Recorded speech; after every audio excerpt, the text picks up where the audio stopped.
मैं सम्राट चौधरी ईश्वर की शपथ लेता हूँ। मैं बिहार राज्य के मुख्यमंत्री के रूप में अपने कर्तव्यों का श्रद्धापूर्वक और शुद्ध अंतःकरण से निर्वहन करूंगा। सम्राट चौधरी सीएम बन तो गए, लेकिन एक सवाल जिस पर खूब चर्चा हो रही है, आखिर सम्राट सीएम बने कैसे? तो समझिए पूरी गणित। सीएम पद तक पहुंचने की असली कहानी इस वीडियो में। सम्राट चौधरी बिहार के पहले भाजपा के मुख्यमंत्री बन गए।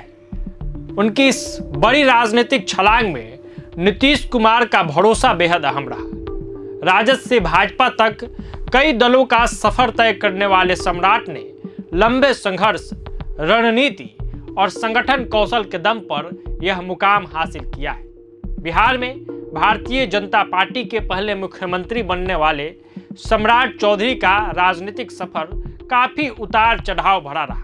उनके मुख्यमंत्री बनने में पूर्व मुख्यमंत्री नीतीश कुमार का समर्थन सबसे अहम माना जा रहा है। यह भरोसा अचानक नहीं बना, बल्कि कई सालों की राजनीति और रिश्तों का नतीजा है। सम्राट चौधरी के पिता शकुनी चौधरी बिहार के पुराने और स्थापित नेता के तौर पर गिने जाते हैं। जब नीतीश कुमार ने समता पार्टी बनाई थी, तब शकुनी चौधरी उनके करीबी साथियों में से थे।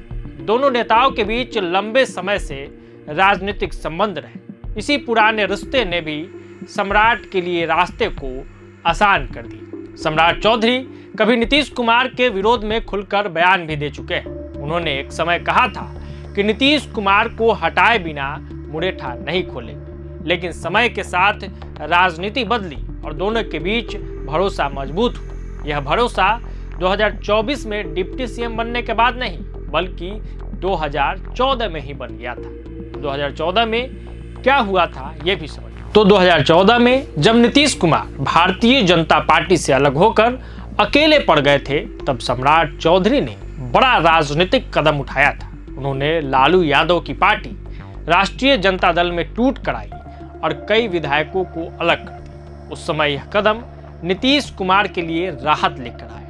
इसी दौर में सम्राट नीतीश के साथ हेलीकॉप्टर से अपनी विधानसभा प्रवक्ता भी गए थे। 57 वर्षीय सम्राट चौधरी का राजनीतिक जीवन कई दलों से होकर गुजरा है। उन्होंने शुरुआत राजद से की थी।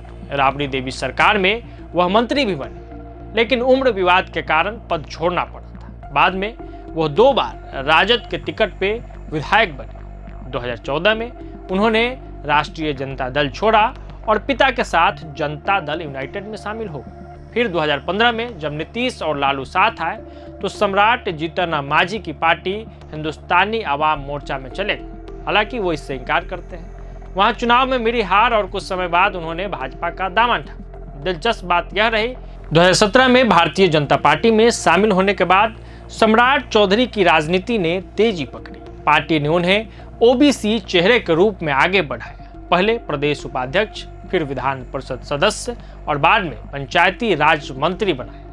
अब सवाल ये उठता है कि कैसे बीजेपी आला कमान को उन्होंने प्रभावित किया।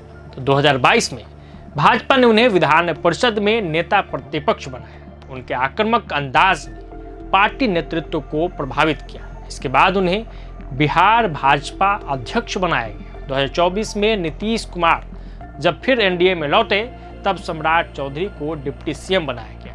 अब करीब 2 साल के भीतर सम्राट चौधरी ने डिप्टी सीएम से मुख्यमंत्री तक का सफर तय कर लिया है। उनकी यह सफलता राजनीतिक धैर्य, रणनीति और सही समय पर सही फैसले का परिणाम माना जा रहा है। बिहार की राजनीति में यह एक नए दौर की शुरुआत मानी जा रही है और नीतीश कुमार से संबंध, नीतीश कुमार के प्रति ईमानदारी का भी फल मिला है। लोग कह रहे हैं कि नीतीश कुमार ने डिट्टो लगाकर सम्राट चौधरी को सीएम बनवाया है। राजनीति में अंदर खाने में कई तरह की बातें होती है, कई पहलू होता है, लेकिन इसी कड़ी में एक चर्चा इस विषय पर भी हो रही थी, जिसकी पूरी कहानी हमने आपको बताया है।